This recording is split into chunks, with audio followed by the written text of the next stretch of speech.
Hi, how's it going, guys?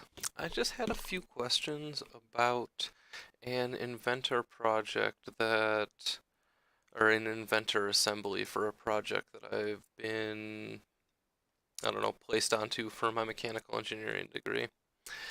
This is an old project, so some of these files are very old. I actually have all the old files. This is what this thing's supposed to look like.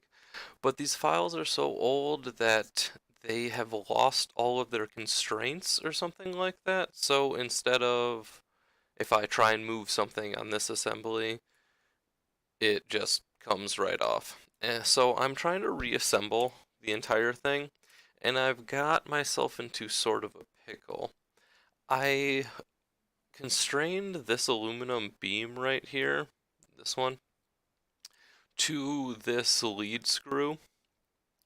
And I used a insert constraint and a cylindrical constraint to do this. And I have got the thing moving up and down with the limits so it stops where it needs to go and everything. And it looks like it's moving really nice along these rails over here, but it isn't fixed to them at all. I have tried using the insert constraint for these rails and the cylindrical joint, and neither of them seem to be working. I thought maybe it was because of the bearings that I had in there. So on this side over here, I removed the bearings, and the constraint is still having issues. The times that I am able to constrain it, it limits the motion of this thing to where it's actually not moving at all. I thought it was maybe my measurements for these rails were off, so I got rid of one of the constraints here, so it should be able to adjust these to line up right there with it. It's just not working any of the times. I'll show you guys right now what I'm talking about, and I'll try and do an insert constraint.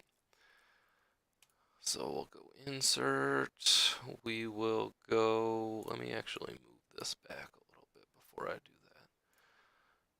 Insert, we'll constrain this thing to that and click apply, but I get this error every time.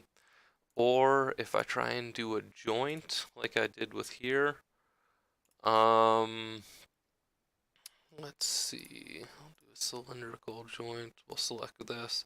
It kind of only lets me select top plane or something like that.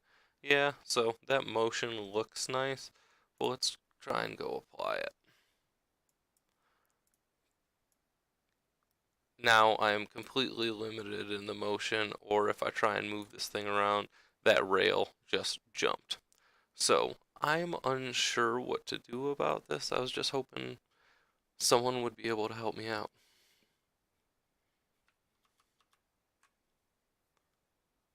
Thank you very much for listening. I'll upload some sort of text with this as well, so you don't have to listen to the audio.